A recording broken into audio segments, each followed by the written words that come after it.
குரல் வேத நேயர்களுக்கு வணக்கம். நேயர்களே, திருவள்ளுவர் ஒரு விந்தையான மனிதர்.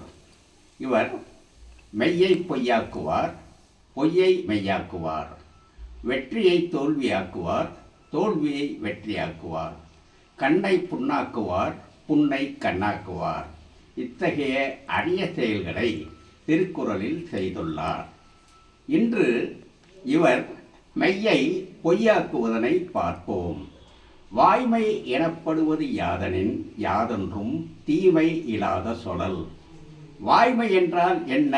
வாய்மைக்கு இலக்கணம் கூறும் குறள் இது.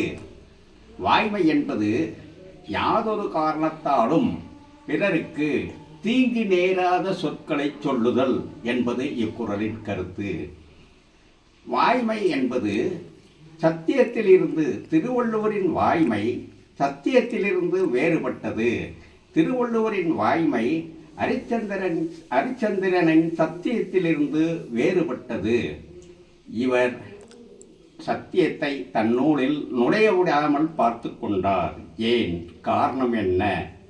சத்தியமாக சொல்லுகிறேன், உண்மையாக சொல்லுகிறேன், நடந்ததை நடந்தவாறு சொல்லுகிறேன், உள்ளதை உள்ளவாறு சொல்லுகிறேன் என்று சொல்லி அதனால் ஒருவனுக்கு தீங்கு நேர்ந்து விட்டால் அது வாய்மை அல்ல, பொய்மை என்பது இக்குறளின் கருத்து. இக்குறளில் மெய்யை பொய்யாக்கியுள்ளார். சத்தியமே ஜெயதே என்பது வடநூல் சுலோகம்.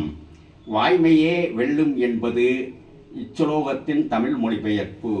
இச்சுலோகத்தில் உள்ள வாய்மை என்பது திருவள்ளுவரின் வாய்மை அல்ல.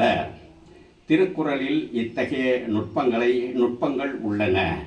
அடுத்த பகுதியில் பொய்யை மெய்யாக்குவதனை காண்போம். நன்றி, வணக்கம்.